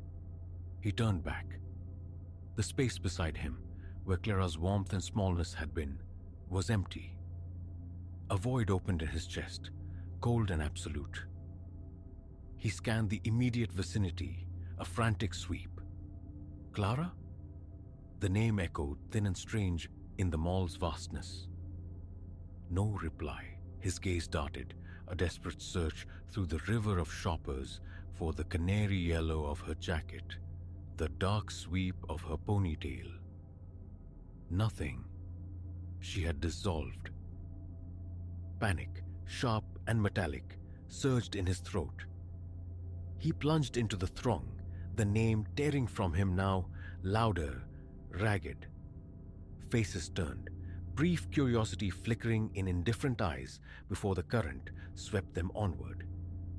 He must have seemed unhinged, a man coming apart at the seams. But the stares were meaningless. Only the absence mattered.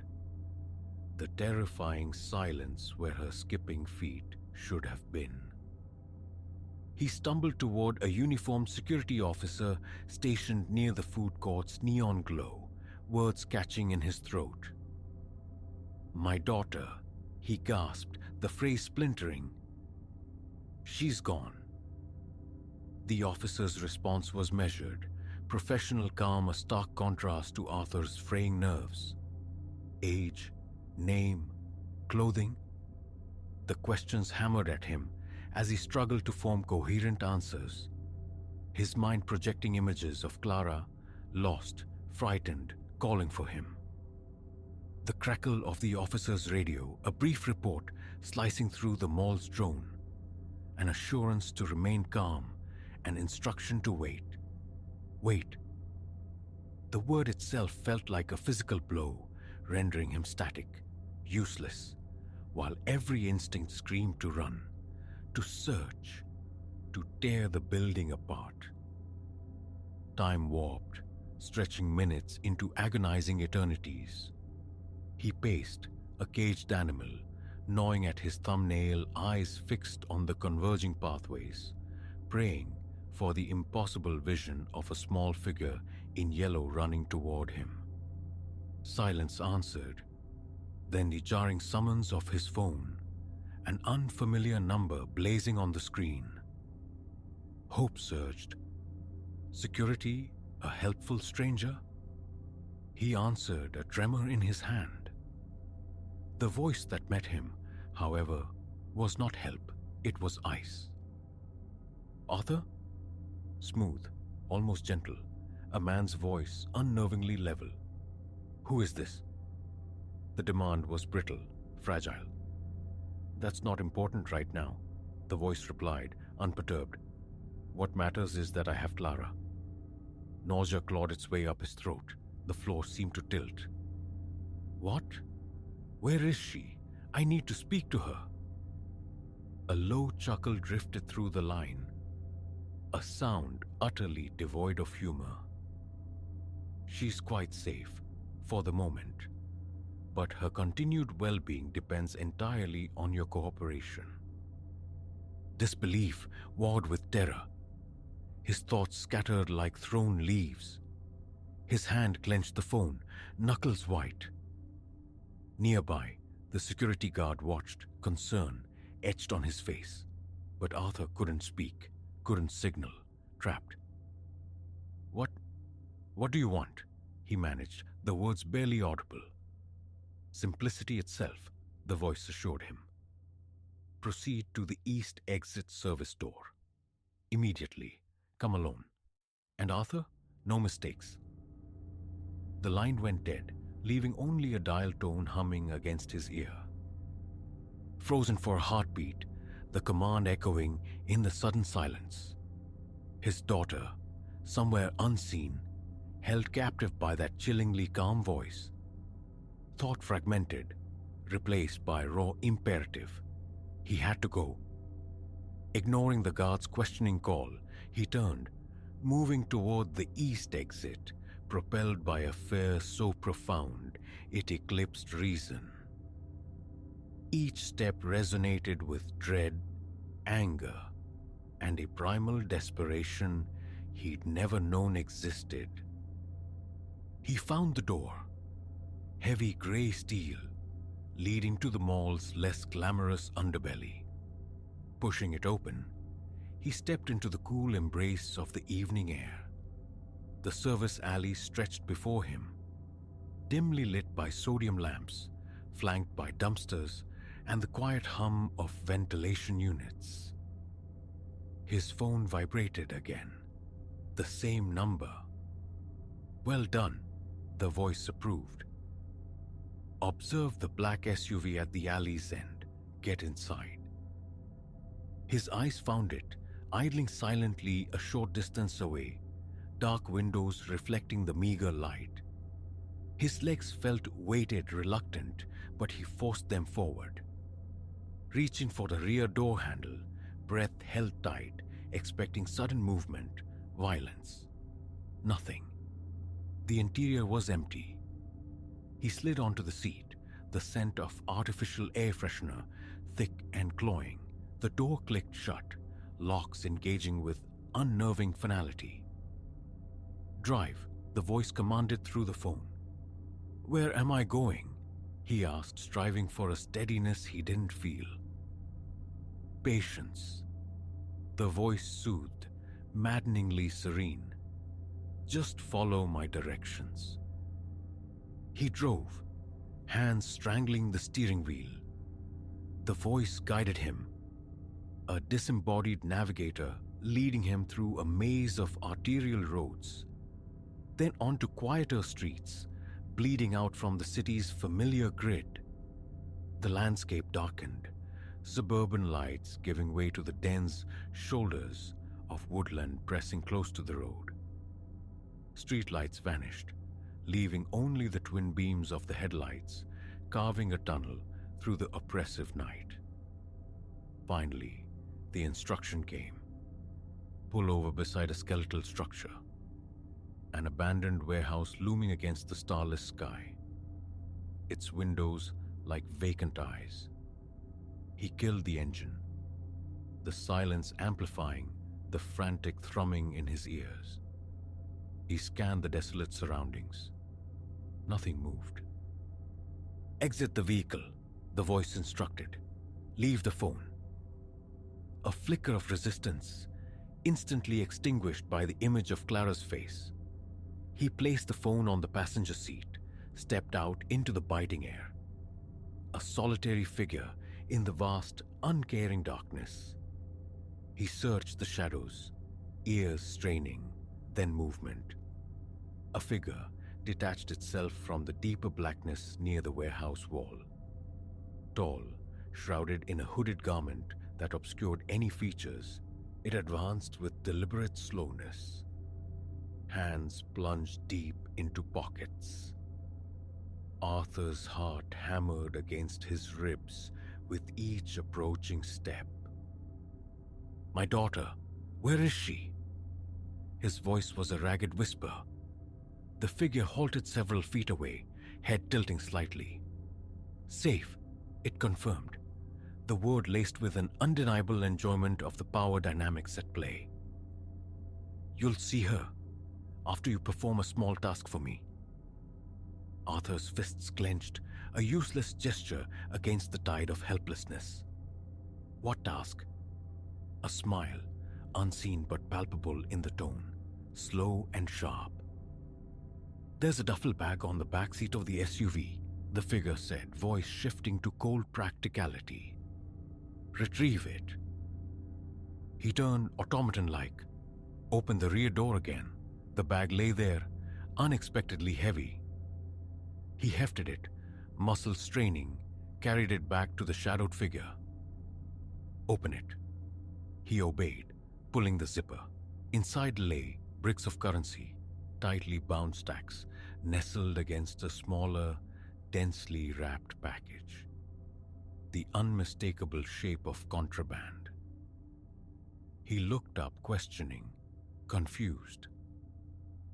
The hooded head merely nodded. "You will deliver this bag to an address I provide," the figure stated, the voice flat, devoid of inflection.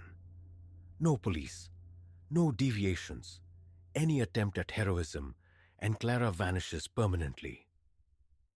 The threat hung, absolute and chilling. He wanted to rage, to bargain, to plead, but the cold certainty in the figure's stance crushed the impulse. He nodded, the motion stiff, swallowing hard against the knot of fear. "All right," he choked out. "Just let me see her, please." A negative shake of the head. "Not yet. Complete the delivery. She will be waiting upon your return." He took the bag, its weight a tangible burden of his impossible situation. Numbly he returned to the SUV, the engine catching with a roar that felt obscene in the stillness. An address was relayed. Another warehouse, this one on the city's industrial fringe. He drove, the illicit cargo beside him radiating a palpable menace. Fear and fury churned within him, a toxic cocktail, yet subordinate to the singular focus, Clara.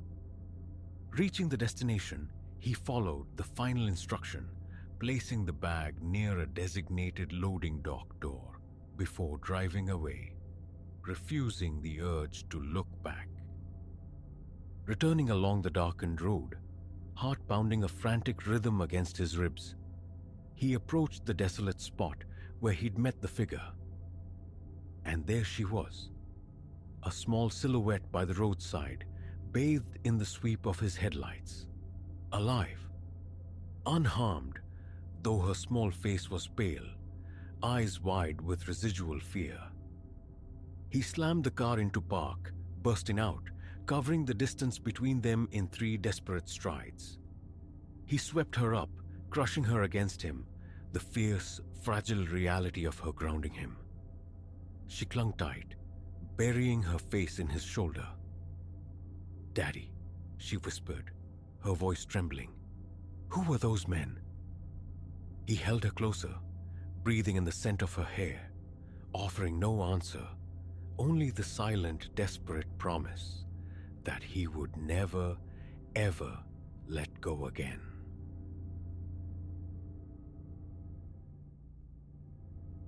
The night finally swallowed the last shuffling patron, leaving an offering of stale ale fumes and fractured hopes clinging to the air. With a weary exhalation, I drew the damp cloth across the scarred mahogany one last time, the ritual signaling closure. Then a muffled impact, thump, resonated from the storeroom's depths. My pulse stuttered, a frantic bird against my ribs. Solitude was supposed to be my companion now, yet an unwelcome premonition whispered that the evening's narrative was far from concluded. My name is Ilara. For 3 revolutions of the seasons, I've poured libations and listened to confessions within the worn embrace of the copper kettle. It's labor, not luster, but it keeps the wolves from the door, and a certain fondness for the familiar faces had taken root. Tonight, however, rooted behind the bar, ears straining against the sudden taut silence, the fragility of my sanctuary struck me with chilling force. Slowly, protesting on ancient hinges, the storeroom door yielded. A silhouette detached itself from the gloom. Not one of the regulars, he was tall, lean, possessing a countenance that looked less formed by flesh and more hewn from granite. His gaze found mine, sharp and immediate, tracing an icy path down my spine. "We're done for the night," I offered, the words emerging thin, spectral, even to my own hearing. A smile touched his lips but failed to ignite any warmth in his eyes. "Oh, I haven't come for refreshment, Ilara," Hearing my name spoken by this stranger sent a fresh surge of dread, cold and sharp, through my veins. My eyes flickered towards the telephone nestled behind the counter, a desperate calculation of velocity and distance forming in my mind. As if intercepting the thought itself, he produced a firearm, its dark metal catching the dim light with a predatory sheen. "I wouldn't advise it," he stated, his voice unnervingly calm. My thoughts spun, a frantic carousel. Who was this man? What purpose drove him here? And the most pressing question, hammering against my skull: how could I possibly navigate this encounter and emerge breathing on the other side? "Listen," I began, striving for a semblance of steadiness. "If you're here to rob the place, take what you need. The till has cash, and..." He cut me short with a dry, humorless laugh. "This isn't about currency, Ilara. It concerns information. Information, I have reason to believe, resides with you." Bewilderment clouded my fear. "I don't understand what you mean. I just serve drinks here." He advanced, his unnerving focus unwavering. "I suspect you comprehend more than you profess. You see, this establishment has been under observation for some time. We're acquainted with the supplementary enterprise your employer cultivates. And we understand you are more than merely the woman who polishes the glasses." My blood turned to glacial meltwater. Truth, unwelcome and terrifying, pricked at my consciousness. Odd occurrences had indeed punctuated recent weeks at the kettle. My boss, Silas, sequestered for hushed meetings in his office. An influx of unfamiliar figures, their auras dissonant with the usual clientele. I dismissed it, attributing it to Silas's efforts to invigorate business. "Honestly, I know nothing," I insisted, the words feeling flimsy against his certainty. "Whatever Silas is mixed up in, he keeps it entirely separate from me." His features hardened into an impassive mask. "That strains credulity, and my departure is contingent upon acquiring what I seek." With the gun, he gestured towards the office door. "Shall we relocate this discussion to a more intimate setting?" Compliance was the only path available. As we traversed the short distance to the office, fragments clicked into place in my racing mind. Silas's recent edginess, his furtive nature, the whispered phone calls, cryptic parcels arriving under the cloak of late hours. Never had I imagined the undercurrents ran this deep, this dangerous. Inside the cramped office, he compelled me into Silas's worn leather chair. He stood over me, the weapon a constant, menacing presence. "Now," he commanded, "let's begin with the consignments. Their arrival schedule." I shook my head, the confusion genuine and profound. "Shipments? I swear I don't know anything about any shipments." His eyes narrowed into slits. "Incorrect." Without preamble, his hand struck, a brutal backhand across my face. The impact sent me tumbling from the chair, the coppery tang of blood sharp on my tongue as I scrambled upright. "We'll attempt this once more," he growled, menace vibrating in his tone. "The shipments? When? Where?" Tears blurred my vision, stinging from the blow, hotter from the terror. "Please," I pleaded. The word fractured. "I truly don't know what you're asking." Silas excludes me entirely from the operational details. He regarded me for a protracted moment, then emitted a sigh freighted with impatience. "Perhaps a catalyst is required to stimulate your recollection." Retrieving a phone from his pocket, he dialed, murmuring curt instructions into the device. "Bring him." My stomach plummeted. Who else? Minutes stretched into an eternity before the office door swung open again. 2 more men entered, their forms flanking a third, dragging him between them. A figure battered, bloodied, almost unrecognizable. It took a disoriented second for the swollen, bruised features to resolve into familiarity. I gasped. Silas.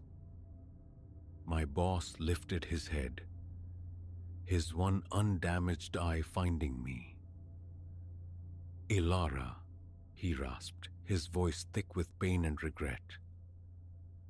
"I'm so sorry." The first man, Galen, the evident leader, offered another chillingly detached smile. "Well now, Ilara, let's ascertain if companionship improves your powers of recall." What unfolded next descended into a waking nightmare. A relentless barrage of questions punctuated by threats and sickening violence. They demanded logistics of deliveries, names of contacts, locations of drop points, details utterly foreign to me. Each failure to provide an answer was met with renewed brutality directed at Silas. His agonized cries were visceral barbs tearing at my insides. Yet the truth remained. I possessed no information to barter for his relief. As the oppressive hours bled into one another, fragmented pieces of the grim puzzle began to assemble in my mind. Silas, it seemed, had entangled himself with a rival syndicate, leveraging the unassuming facade of the Copper Kettle for trafficking illicit substances. Galen and his associates represented another faction, intent on seizing control of the territory. Just as the situation felt irrevocably bleak, the distant wail of sirens sliced through the night air. Galen's head snapped up, his eyes narrowing into points of calculation. "It appears our allocated time diminishes," he announced flatly. "A final opportunity, Ilara. Divulge what we require, or we conclude matters here and now." My gaze shifted from Silas, slumped and barely conscious in the corner, back to Galen, his finger tightening ominously on the trigger. In that instant, something fractured within me. Perhaps it was pure adrenaline. Perhaps a flicker of desperate, improbable luck. Seeing a sliver of an opening, I lunged. The sudden movement caught Galen off guard. We became a tangle of limbs grappling for the weapon, its muzzle swinging erratically. The 2 henchmen surged forward, shouting, but in the ensuing chaos, Silas somehow rallied a final reserve of strength. He launched himself at one of the men, sending both crashing into the third. The gunshot exploded, deafening within the confined space. A searing brand of pain flared in my side. yet my grip held fast. We slammed against Silas's desk, scattering papers and dislodging a heavy crystal paperweight. My fingers closed around its cool solidity, and I brought it down with desperate force against Galen's temple. He collapsed, the gun clattering free. Shaking violently, I snatched it up, aiming it towards the remaining two men. "Stay back," I choked out, acutely aware of the warm dampness spreading across my shirt. At that precise moment, the office door crashed inward. Uniformed officers swarmed the room, their commands sharp and authoritative. Relief, potent and overwhelming, washed through me as I let the gun fall. The adrenaline ebbed, leaving the sharp reality of pain in its wake. The subsequent hours dissolved into a disorienting montage of paramedics, antiseptic hospital corridors, and the drone of police inquiries. It emerged that a regular patron, an off-duty officer who departed shortly before closing, had sensed an anomaly and alerted his colleagues. Silas survived, destined for a lengthy convalescence, followed by inevitable incarceration. As for me, the bullet had scored a path along my ribs, agonizing but not fatal. In the weeks of recovery that followed, punctuated by official statements and the struggle to process the night's brutality, I couldn't dislodge the chilling proximity of death. The vertiginous speed with which an ordinary closing shift had spiraled into a primal fight for existence. The copper kettle is part of my past now. These days, vigilance dictates my choice of workplace, my assessment of trust.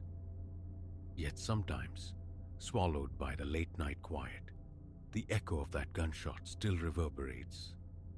The phantom weight of the firearm settles in my hand, and I contemplate the myriad secrets coiled beneath the mundane surfaces we navigate daily. One certainty remains etched deep. I will never again perceive a quiet evening at a bar through the same unsuspecting eyes.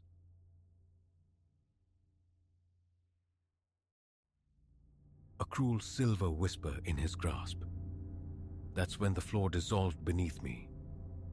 This wasn't merely another vacant property tour gone sour. A snare. And I, Elara Vance, had blundered straight into its jaws. His gaze, glacial chips of obsidian, pinned me, and the horrifying certainty crystallized.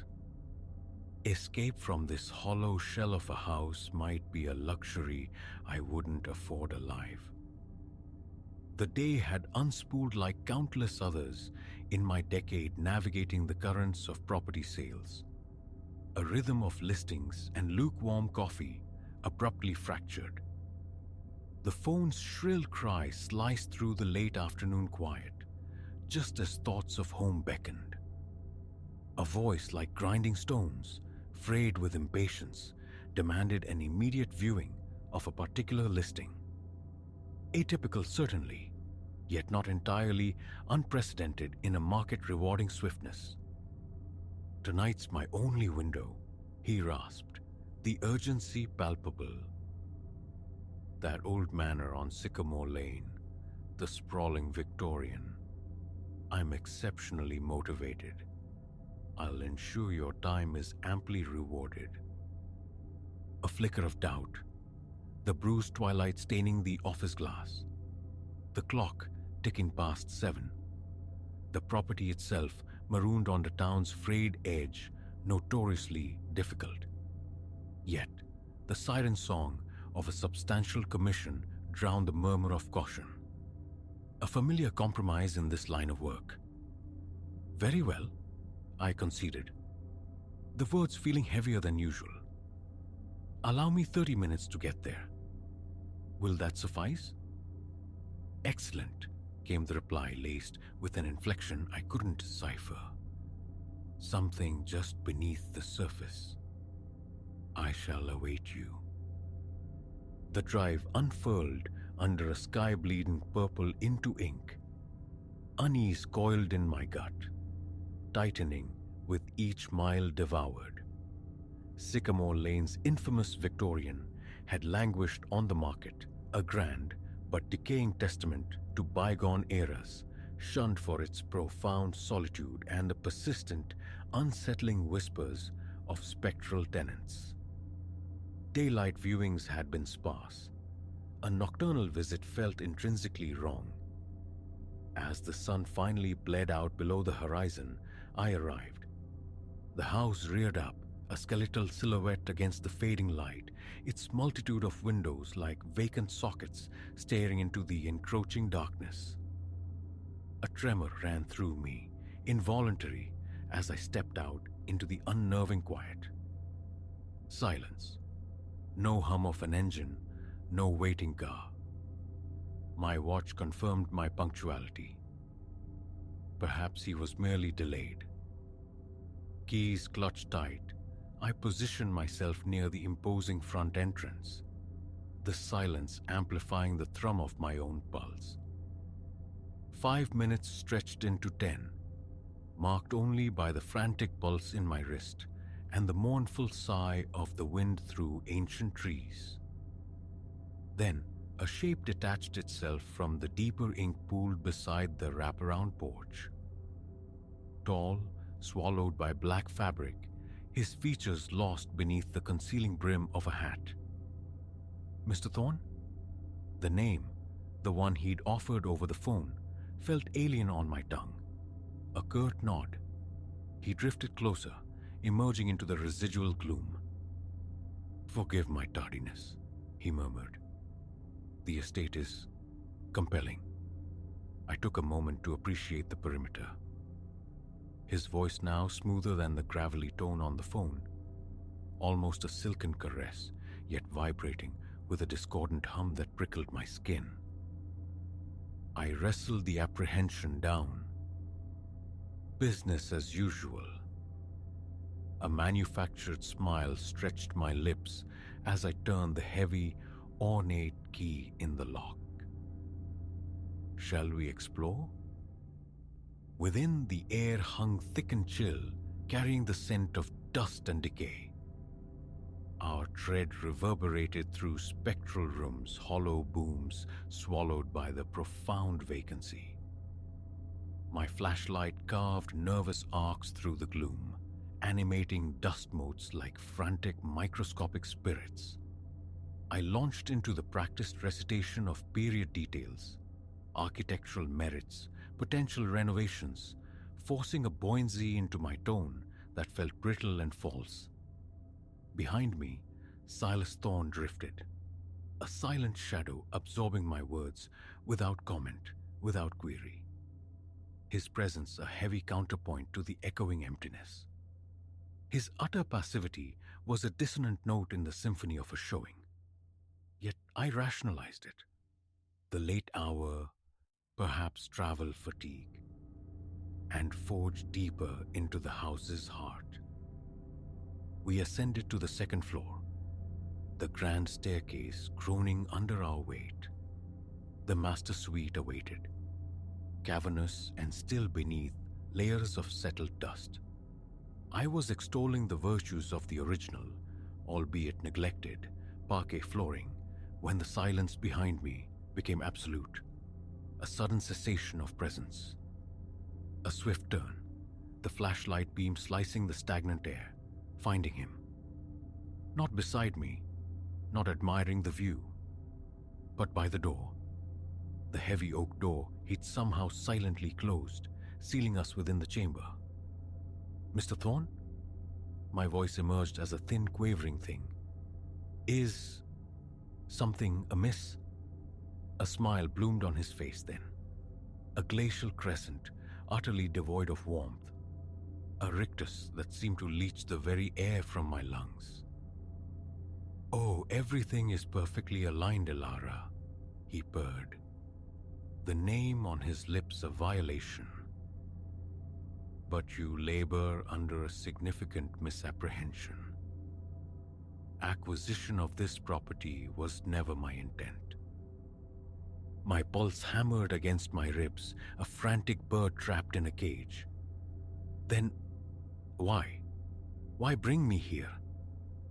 He advanced a single deliberate step, a predator closing distance with chilling calm, and then I saw it. Not a fleeting glint, but a deliberate gold shard of moonlight captured on polished steel emerging from his coat. A knife, held with casual, lethal purpose. "We are here," he murmured, the gentle tone returning, making it infinitely more grotesque. "Because this place demands it. It is where you cease." Raw terror, paralyzing and absolute, seized me. Isolated, trapped with this cipher of violence cloaked in civility. No one knew my precise location. The snare, ignored despite every internal alarm, had snapped shut with finality. Escape routes evaporated. The tall window promised only a bone-shattering drop onto unseen ground below. The sole door guarded by him, by the blade. I retreated crab-like, eyes locked on the lethal geometry of the knife. "No!" The word tore from my throat, ragged and bleeding. "Please, whatever you want, just let me leave. I'll say nothing. I swear it." A low chuckle escaped him, dry as autumn leaves and skittering across forgotten flagstones, echoing horribly in the enclosed space. "Ah, but necessity dictates otherwise, Ilara. You are merely a thread in a larger, more intricate tapestry. Not the genesis, nor the conclusion. Impersonal, you understand. Just opportune."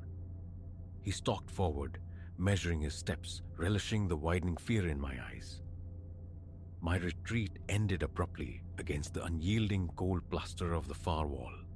Trapped, cornered, gazing into the flat, empty void of his eyes, I saw no flicker of humanity, no possibility of appeal, no cinematic reel of my life played out in that suspended moment. Only a bitter, scalding flood of recrimination for dismissing intuition's frantic whispers, for chasing coin into this desolate corner of the night, for stubbornly ignoring every discordant note that screamed danger. Yet, under the suffocating weight of fear and regret, something else flickered. A primal, defiant ember of resistance. No, not here. Not like this. Not tonight. The blade ascended, poised to strike. Time warped, stretching thin as taffy. An infinitesimal gap in his stance. A fleeting shift in balance. An instinct older than thought, sharper than terror. I exploded forward. Shoulder met yielding flesh, a grunt of surprise, of momentarily lost control. He staggered, equilibrium lost for a crucial second. The silvery clang of metal striking the aged wooden floor resonated like a gunshot. I surged past him, fueled by sheer adrenaline, wrenching the bedroom door wide, plunging into the hallway's deeper darkness. Running. Pure, unadulterated flight for survival. My shoes hammered the wooden staircase, each impact a desperate prayer echoing in the cavernous silence. Air tore through my lungs in ragged, burning gasps. Behind me, his heavier tread, the harsh rasp of his breath gaining, closing the distance. The front door, salvation's threshold, impossibly far. My fingers, slick with cold sweat, betrayed me on the deadbolt, fumbling, slipping, panic clawed at my throat, threatening to choke me. Click, The lock finally yielded as I heaved the heavy oak inward, bracing against the sudden influx of cool night air. His grip clamped onto my arm like iron forged in ice. A raw scream ripped through the night's oppressive stillness, a sound torn from the very depths of my being. I twisted, thrashing pure animal instinct overriding conscious thought. My elbow drove back blindly, connecting with yielding softness, his midsection perhaps. His hold faltered, loosened just enough. I tore free, propelled by terror. Into the enveloping night I fled, the house a malevolent, watchant presence at my back. My car, a familiar, solid shape in the oppressive dark just yards away, beckoned like a lighthouse. Keys trembled violently against the lock, a frantic Morse code of terror, tapped out by shaking hands. The door groaned open.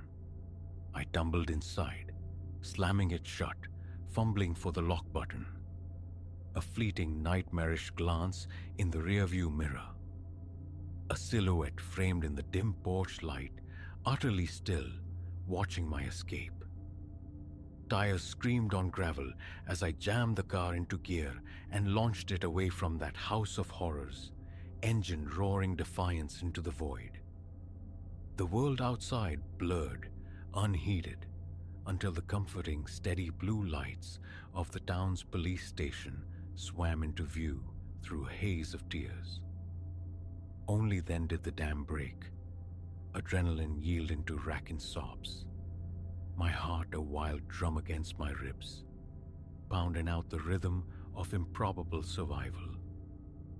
The ensuing days dissolved into a surreal haze of official reports, hushed interviews, forensic teams combing the Victorians' violated spaces. Their discoveries painted a grotesque tableau far exceeding my own terrifying encounter. Concealed chambers, implements of unimaginable cruelty, macabre keepsakes gathered from those who hadn't escaped Sycamore Lane. Silas Thorne, it transpired, was Arthur Finch, a phantom who haunted vacant properties, transforming silent houses into abattoirs. Real estate agents like myself, his chosen quarry. His capture, weeks later, apprehended while attempting the same deadly ruse in another unsuspecting town, offered only a cold, distant comfort. Seeing his photograph presented for identification, the flat, dead eyes from the threshold of my grave sent a fresh wave of ice through my veins. He was caged, physically contained, yet the phantom of that night remained, an indelible, chilling stain on the fabric of my memory. The keys to other people's empty houses felt impossibly heavy after that. The prospect of professional solitude with a stranger, unbearable. My chosen profession, painstakingly built over a decade, crumbled in the wake of that single, horrific encounter on Sycamore Lane. Now, ensconced in the welcome anonymity of a vibrant city neighborhood, far from the brooding quiet of isolated properties, I know the severance was not just a choice, but a necessity. Survival's price was the life I had meticulously constructed. Gratitude for that survival is a constant quiet hum beneath the surface of my days. A debt I can never fully repay. Sometimes, the mundane sight of a for sale placard hammered into a lawn, the fleeting glimpse of an agent unlocking a silent door for prospective buyers, triggers a visceral urge to shout caution, to speak of the darkness that can wear a client's respectable face, the predators who expertly weaponize our professional trust. But the warnings, I suspect, would likely dissolve into disbelief. Who truly expects such primal horror to lurk behind the veneer of a routine appointment? So, I channel the echo of that terror differently now. I speak at industry gatherings, I write articles, I advocate for stringent safety protocols, for vigilance, for trusting that tremor of unease. Because while my narrative found an escape route through sheer, desperate luck, I'm acutely aware of the others whose stories ended in silence within those empty rooms. If my experience, relayed and repeated, can illuminate the potential pitfalls for even one soul, shield them from the snare I so narrowly evaded, then perhaps, just perhaps, that nightmarish descent into darkness yielded something more than just scars and survival. Perhaps it forged a purpose,